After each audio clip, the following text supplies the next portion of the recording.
Hi hello friends, આજે આપણે આવી ગઈએ છીએ રસોઈ બનાવવા માટે રસોડામાં.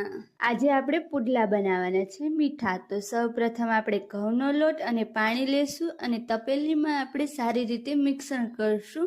એક સારું એવું બેડલ તૈયાર કરશું જે વાટકીમાંથી નીચે તરત પડી જાય અને ગોરીંડી જરાય ના રહેવું જોઈએ એવું બેડલ તૈયાર કરવાનું. આપણું મિશ્રણ થયા બાદ આપણે તવીને ધીમા ગેસે રાખવાની. 1 ચમચ તેલ લઈ અને સૌપ્રથમ તેલ નાખવાનું અને પછી આપણું મિશ્રણ એમાં નાખવાનું અને સારી રીતે હાથે ધીમે ધીમે આપણે ગોલ શેપ આપીએ એ રીતના કરતું જવાનું અને ગેસને ધીમો રાખવાનો જેથી આપણા પુડલા બળી ના જાય.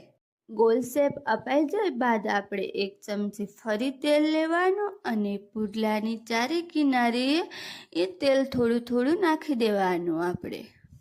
પછી આપણે ગેસને મીડિયમ તાપે કરી દેવાનો. પછી આપણે પુડલાને પલટાવી નાખવાનો તવીથા વડે. પછી પાછી 1 ચમચી તેલ લેવાનું અને પુડલાની ચારેય કિનારીએ થોડું થોડું તેલ નાખી દેવાનું. આપણે તેલની જગ્યાએ ઘી પણ ઉપયોગ કરી શકીએ. આપણે ઘીમાં પણ પુડલા બનાવી શકીએ.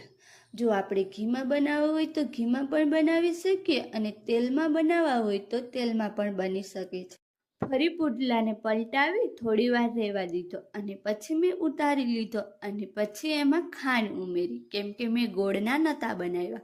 આપણે ગોળના બનાવવા હોય તો આપણે લોટ અને પાણી લીધું એની જગ્યાએ પાણી ગોળવાળું લેવાનું અને પછી મિશ્રણ કરવાનું. તો આપણે ગોળના પણ બનાવી શકીએ છીએ. અત્યારે મેં ખાંડના બનાવ્યા છે અને ખાંડ ઉમેર્યા બાદ મારો પુડલો તૈયાર છે. તો આવી જ રસોઈ જોવા માટે તમે લોકો મને લાઈક કરો, કોમેન્ટ કરો અને સબસ્ક્રાઈબ કરો અને તમને પુડલો કેવો લાગ્યો એ તમે જણાવો અને થેન્ક